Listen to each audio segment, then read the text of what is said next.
Have you ever wondered what games you should keep or you should lose?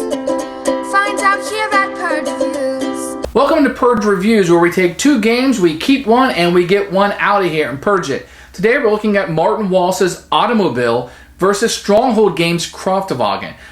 Automobile is a game that takes a look at the historical producing and selling of cars in America. You can be Henry Ford, you can be Chrysler, and you can be Howard. You will get to be these guys with individual powers that you can use for the round.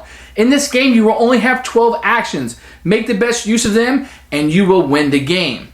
In Kraftwagen, you're also producing and selling cars, and sometimes you get to take them for a spin, which is really fun.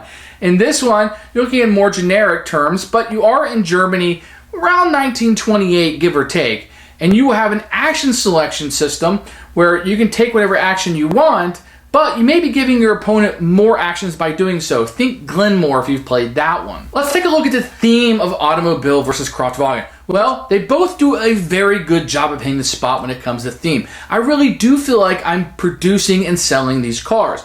In Automobile, we get the actual people who did it. We get Henry Ford, we get Chrysler, with their powers that kind of went with their personality. Phenomenal job at that. I really feel like I'm in this time period. I really feel like I'm producing and selling these cars.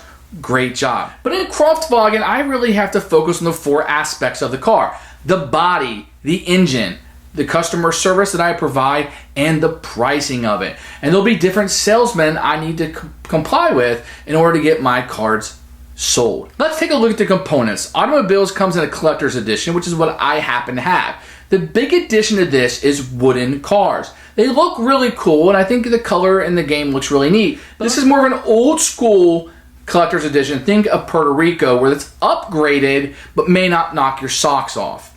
In Kraftwagen, things are a little bit blander. The color scheme they went with is this muted blue that you may or may not like. But that board is phenomenal. That board is very functional, where I think the board for Automobile is a lot more busy. Both games rely heavily on tiles, and one just happens to have more color than the other. I would say this is kind of a wash, to be honest. The gameplay in the Automobiles is you have to be efficient with your actions.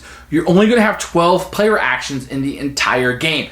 What you do with those actions will determine whether you win or lose. Where Kraftwagen seems to rely more on timing and when you're going to do certain actions and beating your opponents to not to actions, but to accomplishing what you want to do before they can accomplish what they want to do. Kraftwagen also gives you different ways to win.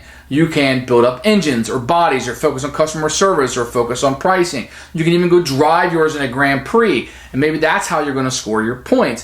So there's a little bit different actions that you can do, where with Automobile, you're competing to produce and sell these cars, and that's it. So if you want a different strategy, different ways to win, then maybe Kraftwagen would be the way you would go. Kraftwagen is very streamlined. Everything fits together perfectly. In conclusion, I have to get rid of one. I love both these games, but Automobile, you're out of here. And I love that action selection that they have here, where you can take what you want, but you'll be giving your opponent more options and more actions. Fantastic. I absolutely love it.